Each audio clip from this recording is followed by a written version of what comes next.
Il avait le froc plein, Daniel Riolo humilie des responsables de la déroute du PSG.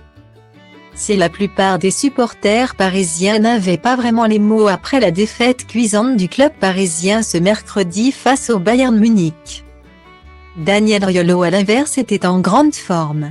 Il faut dire que les fans du club de la capitale commencent à avoir l'habitude des désillusions en Ligue des Champions, qui s'accumulent depuis l'arrivée des investisseurs qataris à la tête du club. Si parfois les matchs ont viré à la catastrophe face aux clubs espagnols notamment.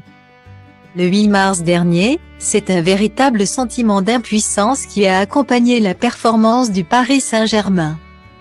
Avec un budget astronomique, la masse salariale la plus élevée en Europe et un trio Mbappé, Messi et Neymar, le PSG avait pourtant des arguments pour aller loin dans la compétition. Mais une fois de plus, le parcours s'arrête en huitième de finale.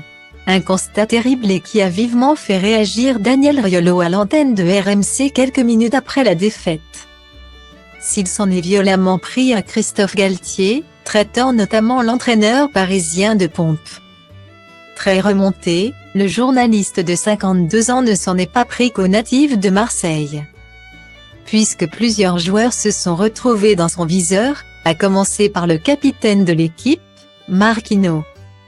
Le Brésilien de 28 ans est au club depuis 10 ans et avec les années, il a hérité du brassard de capitaine. Mais pour le match face au Bayern Munich, il a pris le risque de démarrer le match en étant blessé. Un pari perdu puisqu'il a dû sortir au bout de 30 minutes, mais visiblement, pour le compagnon de Géraldine Maillet.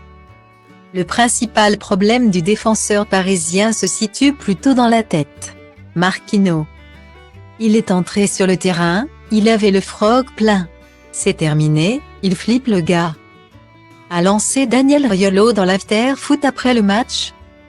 Pas du genre à avoir la langue dans sa poche et très remonté contre l'ensemble du club parisien.